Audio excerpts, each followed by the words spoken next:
Alright. Alright, let's see what you got.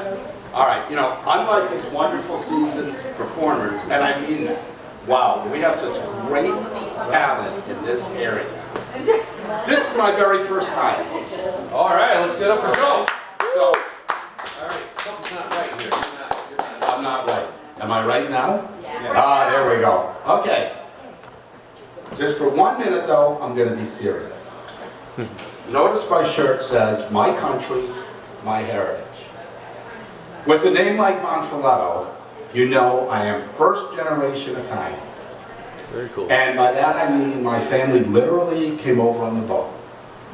They came here with not much as refugees. 1 generation later, they got people like me. A house, 2 cars, the American dream. Early voting has started. Tuesday is election day. Please, for my family who came here to live the American dream, take advantage of that. Please. Okay? Now I'm not going to be serious. I'm Joe Monfiletto. I have notes here because I can't remember everything.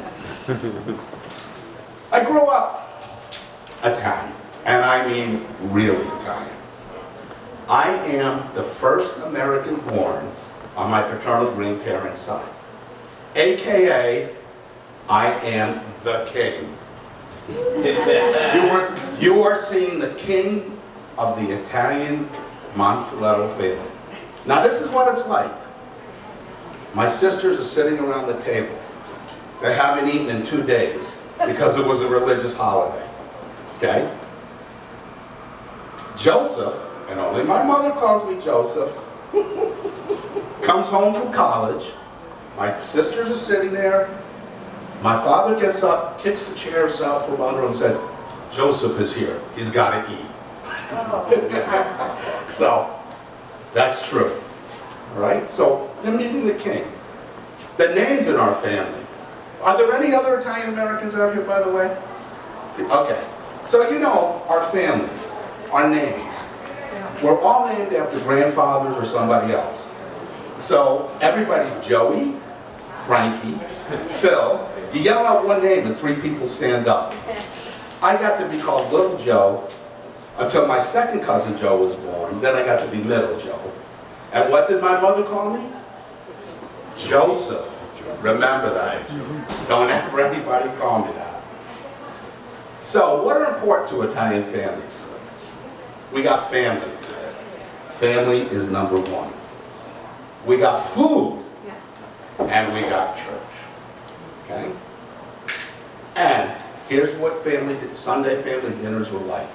In my notes, I've written down, what do you mean you're not coming to Sunday dinner? Do you plan on being dead? Because unless you're dead, you better be there. No, well, you see, I have to go to Oneida, New York. That's a no excuse. And how did we plan the family dinners? The Sunday dinners, if you've ever been to the UN, that's what it looked like. Okay, this week we're going to Giovanni's.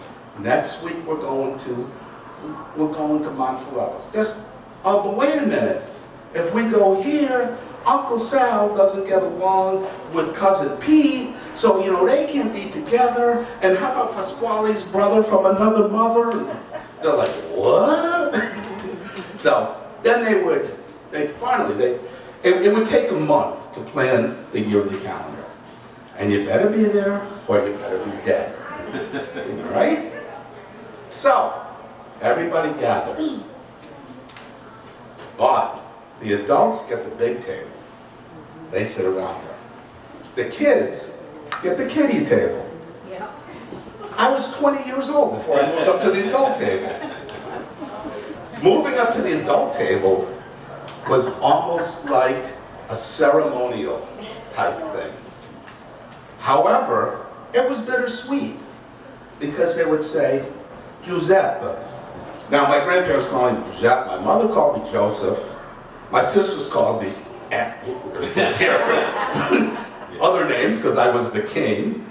And so they said, Giuseppe, you move to the bigger table. I go, oh. And I said, isn't that great?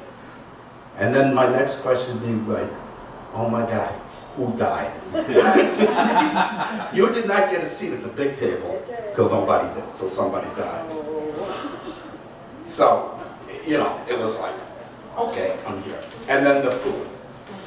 Of course, you know, Italian food is unbelievable. We would start eating Sunday at 2 o'clock. And I think at 10 o'clock, we were still eating. That's when we would have the nuts and the food and everything else. Okay? And then, my wife and I have been married 2, 3, 4, 5, 40 years. 43. 43 years. Congratulations. I love her to death.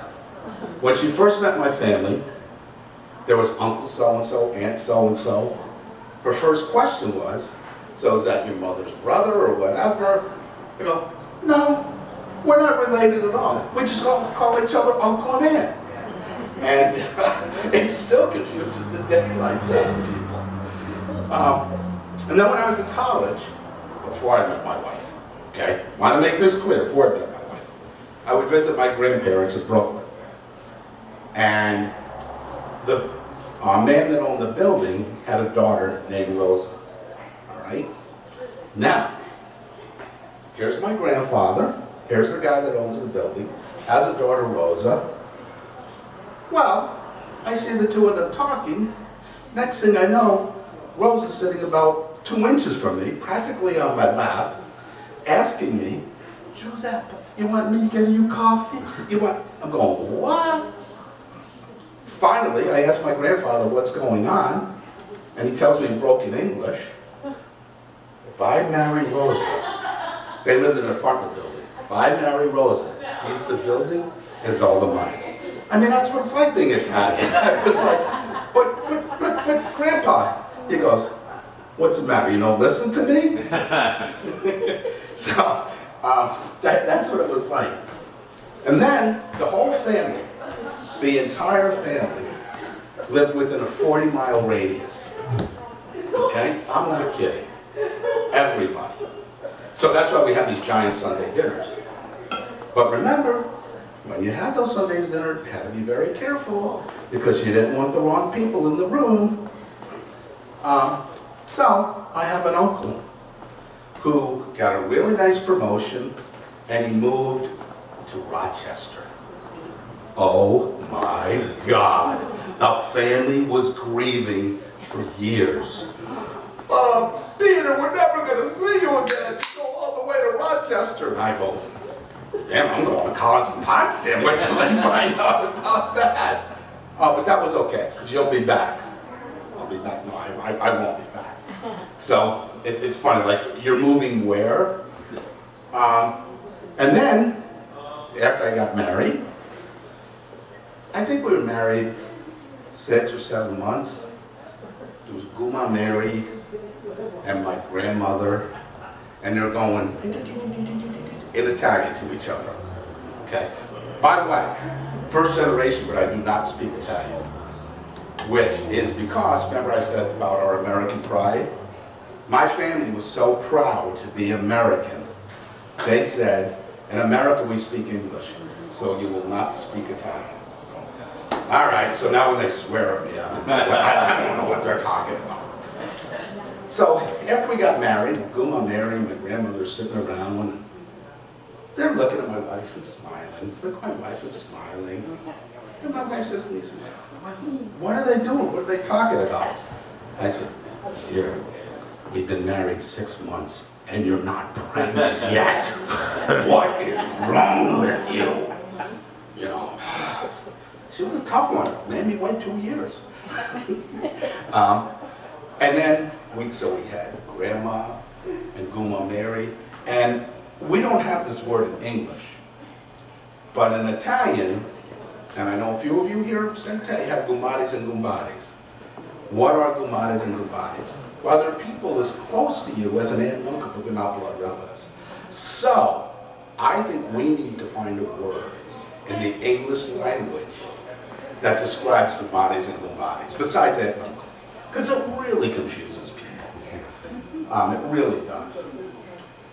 So it was always fun. We always had giant holidays. We always made fun of each other. And it's probably a great heritage. We eat too much food. We drink a lot of wine. And we have a lot of fun. And thank you. This was my first time doing this. If we ever do it again, I'll be better prepared. All right. This is very fun.